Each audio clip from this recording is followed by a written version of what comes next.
Now, peace in the Bible, there's really two words that encompass peace. In the Old Testament, it's the word shalom, which you might be familiar with, the Hebrew word shalom.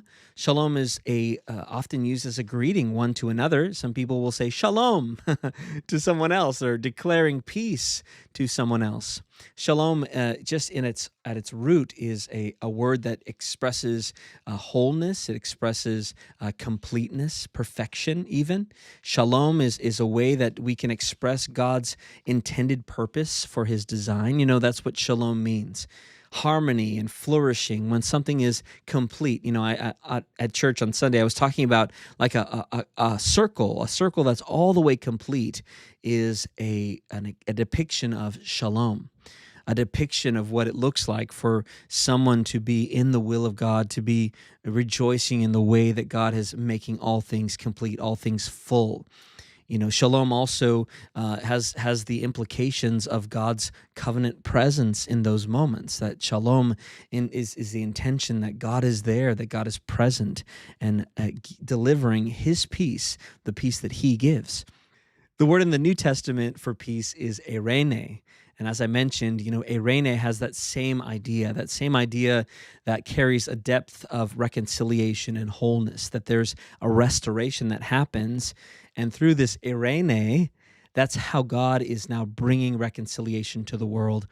And the reason why I was reflecting on that word so much is that eirene becomes such a hallmark of the ministry of Jesus, that Jesus then begins to declare this eirene to the world.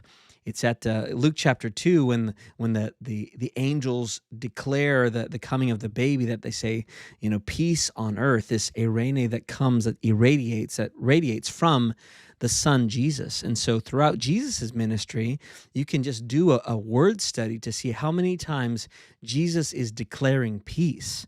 Jesus is declaring the restoration of broken relationships over so many things in so many ways.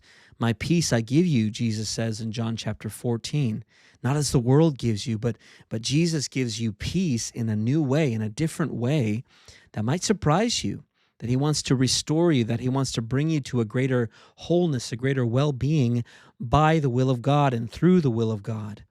You know, this hallmark of peace in Jesus' ministry culminates as He comes, and every time he addresses, even after the resurrection, He says, peace be with you. Jesus brings this peace. He wants to declare this peace over His disciples, over you and over me, as through Him and in Him we find peace, this gift given by God that only comes through Jesus.